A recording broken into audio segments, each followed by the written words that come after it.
Bonsoir. Bonsoir. Bonsoir à toutes et à tous. Vous êtes assez impressionnants vu d'ici. Je suis Baptiste Hamelin, artisan sécheur de fruits. J'ai repris la maison Perret il y a 2 ans, petite entreprise artisanale basée à Morins, un petit village au nord de Bergerac, et spécialisée dans le séchage des tomates et des fruits, selon un procédé qui a été mis au point par Marc Perret, son fondateur, il y a 37 ans, et qui reprend un principe du mi-cuit ou du mi-séché pour garder du moelleux et de l'onctuosité dans les fruits. Bon, là, vous avez des exemples avec nos tomates séchées et nos prunes dentes mi-cuites. Il y a encore 3 ans, j'étais directeur associé dans un cabinet de conseil parisien. J'accompagnais des directions générales et des directions marketing de grands groupes, notamment sur des problématiques de stratégie, d'organisation, de process. J'y ai travaillé pendant 10 ans. Alors, qu'est-ce qui m'a poussé finalement à quitter un certain confort, à changer de métier et à diviser mon salaire par 3 en l'occurrence, et à quitter la région parisienne pour rejoindre le Périgord. Bon, pour le dernier point, je pense que j'aurais pas grand monde à convaincre dans la salle. Pour le reste, je pense que c'est une question d'audace. Enfin, d'audace à ma manière. Si j'avais été un grand audacieux, j'aurais peut-être créé mon entreprise à la sortie de mes études de commerce à l'EDEC en 2011. J'avais plein d'idées, des tonnes. Mais entre les idées et la concrétisation, il y a parfois un monde. Et c'est d'autant plus vrai me concernant. Mais je pense qu'il est grand temps de vous parler de mes racines, qui sont ici, que j'ai amenées sur scène.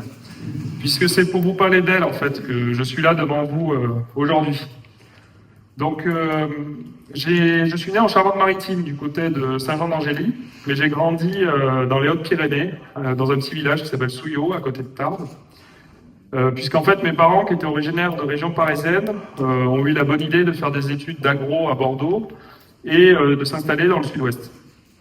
Alors, rien ne les prédestinait finalement. Mon père, qui était fils d'ouvrier de Créteil dans le Val-de-Marne, et ma mère, qui était fille de pharmacien et de bibliothécaire de Saint-Germain-en-Laye dans les Yvelines, rien ne les prédestinait à embrasser le monde agricole et à vivre dans un petit village dans le sud-ouest. Mais je trouve qu'ils ont eu une magnifique audace, puisque c'est le sujet ce soir, de faire ce choix et finalement d'aller embrasser la vie qu'ils avaient envie de mener et de ne pas rester confinés finalement dans une vie qui leur était destinée, entre guillemets. Mon père, Christian, certaines personnes me disent qu'il y a un petit air de ressemblance, c'est quelqu'un qui était au service des autres, j'aurais envie de dire.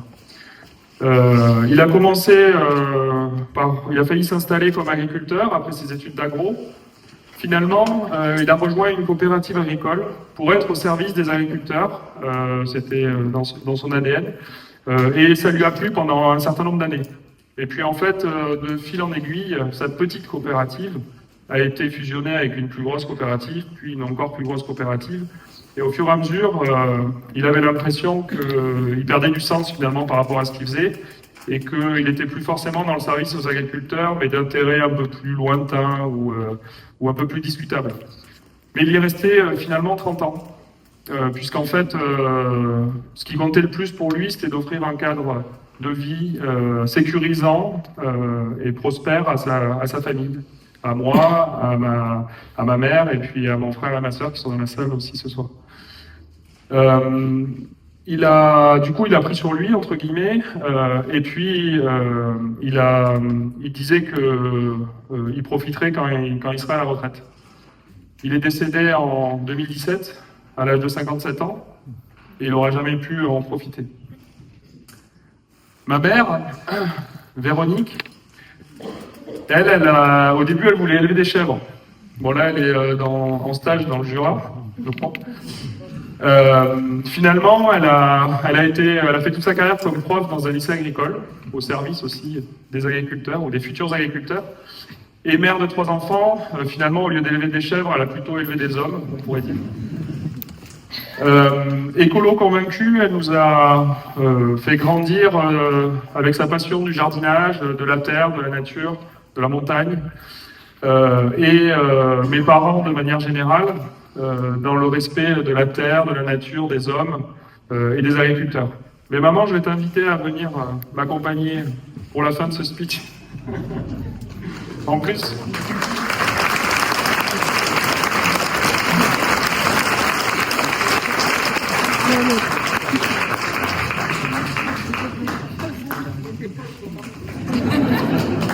Il y a une petite chaise ici, exprès pour toi. Et en plus, tu as mis un beau gilet mouton qui va très bien dans le thème. Donc mes parents, comme je disais, ils m'ont éduqué finalement dans le respect de la nature, des hommes, des agriculteurs. Ils m'ont aussi beaucoup expliqué par leur métier finalement au service des agriculteurs que c'était très compliqué pour les agriculteurs de vivre de leur métier, surtout quand ils essayaient de faire les choses de manière vertueuse dans des petites exploitations. Et je pense que ça pouvait, dans un sens, créer un peu de frustration par moment à mon père et à ma mère de ne pas pouvoir les aider plus et d'être un peu dans ce constat que c'était parfois très compliqué, surtout pour les petites exploitations, encore une fois, et en plus quand elles étaient engagées dans l'agriculture biologique, etc. Mais moi, quand j'étais jeune, autant vous dire, quand j'étais ado, j'avais un rejet complet de la campagne, je voulais partir à la ville, je voulais bien gagner ma vie pour avoir besoin de rien, je voulais partir loin, entre guillemets. J'avais un certain rejet, en fait, du monde agricole, de la ruralité, etc. Et d'ailleurs, mon frère est dans la salle, mais... quand je me moquais de lui, je lui disais « tu vas devenir paysan ». Bon, c'était pas sympa du tout, je m'en excuse Théo. Et c'est pas sympa aussi pour les personnes qui sont agriculteurs dans la salle, donc je m'en excuse auprès de tout le monde. Donc moi j'ai fait une école de commerce, puisque je voulais gagner beaucoup d'argent et vivre en ville, c'était plutôt pas mal à la base. Puis après j'ai suivi un peu le flow, je suis parti en dernière année d'études en Australie. Quand je suis revenu, il y a un cabinet de chasseurs de tête qui m'a appelé, donc des recruteurs, qui m'ont dit « Ah, il y a un cabinet de conseil qui cherche des consultants juniors comme toi, tu bosseras pour des grands groupes, c'est bien payé, c'est à Paris. » J'ai dit « Bon, ok, on va voir on va aller voir ce qui se passe là-bas. » Et puis finalement, assez vite, j'ai commencé à avoir des doutes par rapport à l'adéquation entre mes valeurs et finalement ce job pour des grands groupes qui étaient finalement assez éloignés des valeurs qu'on m'avait inculquées à un moment. Et du coup, je me posais beaucoup de questions, mais en fait, à chaque fois que je me posais des questions, on me donnait une augmentation et une promotion, et puis je suis resté comme ça pendant 10 ans. Donc ça a mis du temps à mûrir pour essayer de me réaligner un petit peu et de trouver ma voie finalement. Alors c'est clair que, je vous en ai déjà parlé, mais le décès de mon papa en 2017 a énormément joué là-dedans, puisque en fait c'était un peu une leçon de vie pour me dire essaie de vivre maintenant aligné avec tes convictions et pas forcément dans un futur théorique. Le voyage que j'ai fait en 2018 avec ma compagne Éline, qui est dans la salle aussi, mais je peux pas faire monter tout le monde sur scène, et que je remercie, en fait, a permis aussi de poser les bases de notre vie future et de nous dire où est-ce qu'on voulait aller vivre, à la campagne notamment, qu'est-ce qu'on voulait faire, est-ce qu'on voulait avoir des enfants. Le Covid est passé par là, pour tout le monde, donc en région parisienne, c'était d'autant plus dur.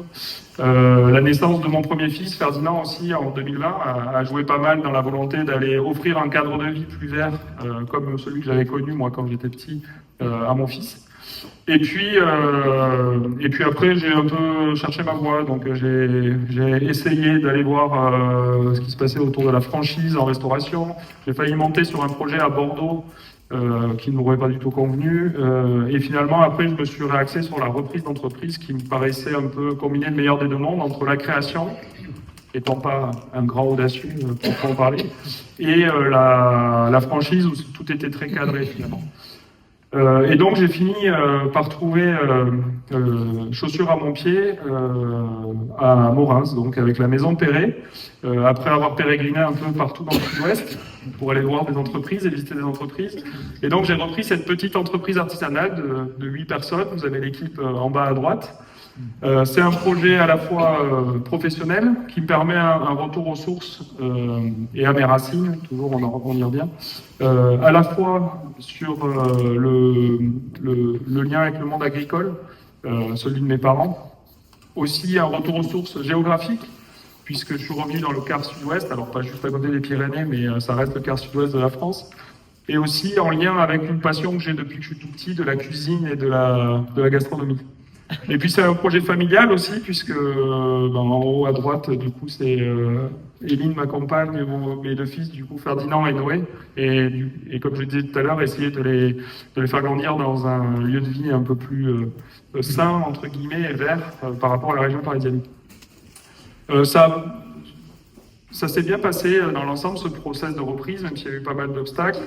Il y a eu une bonne adéquation avec Marc et Isabelle Perret, qui avaient fondé leur entreprise il y a déjà 37 ans, du côté de Marmande historiquement, puis ils sont revenus à côté de Bergerac.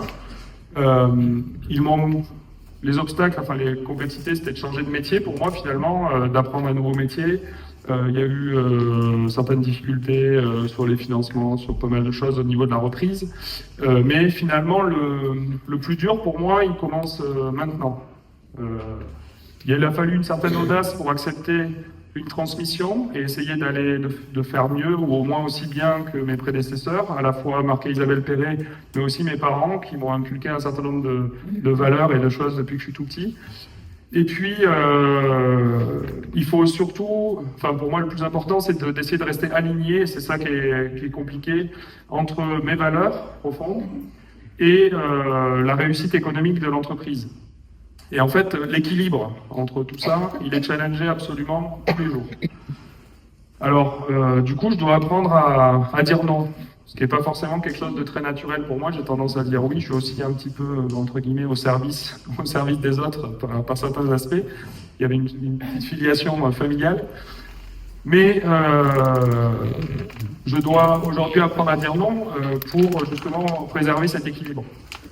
Par exemple, quand un distributeur me dit qu'il faudrait qu'on passe sur un modèle industriel pour que nos produits coûtent moins cher et tout ça au détriment de notre savoir-faire artisanal, ben, je leur ai dit non, doucement au début, puis après un peu plus affirmé. Quand un client nous dit elles sont sympas vos cerises mi-cuites du Mont Ventoux, d'un petit producteur du Mont Ventoux, mais c'est un peu trop cher. Il faudrait peut-être que je vous mette en contact avec mon fournisseur de cerises du Portugal, qui est moins cher, et puis ce sera la même qualité, au détriment du tissu agricole français et du bilan carbone. Ben, je lui ai dit non, un peu plus... Quand un banquier, c'est pas le banquier de la société, je le précise si jamais il est dans la salle, quand un banquier m'a dit pourquoi vous voulez mettre des panneaux photovoltaïques sur les toits de l'entreprise, ça sert pas à grand chose, et puis vous auriez plein d'investissements beaucoup plus productifs à faire avec ces 60 000 euros, pourquoi vous ne mettez pas dans un nouvel outil industriel, etc. Au détriment du bilan carbone, enfin de l'impact écologique et de notre autonomie énergétique. Je lui ai dit non. Enfin ça, je pense que vous avez commencé à deviner les réponses. Et puis, pour finir, un dernier exemple. Quand un collègue entrepreneur me dit ah mais il y a tu fais des super produits, c'est génial, mais alors avec un produit pareil, c'est une pépite, tu pourrais aller beaucoup plus vite, tu fais x2 en 3 ans en chiffre d'affaires, faut y aller à fond, etc. Au détriment de notre qualité de produit, parce qu'au final, si on va trop vite, on risque de mettre en péril notre qualité de produit, et au détriment de ma qualité de vie tout court, qui fait clairement partie de l'équation de ce projet. Ben, je lui ai dit, alors là, je vous laisse deviner, allez-y.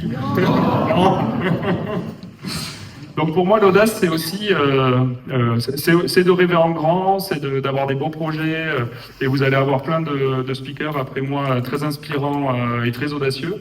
Mais c'est aussi pour moi de savoir dire non et de rester aligné avec ces valeurs transmises souvent par nos parents ou par notre entourage, et d'essayer de tenir bon, entre guillemets, tenir le cap, ce qui n'est pas toujours évident.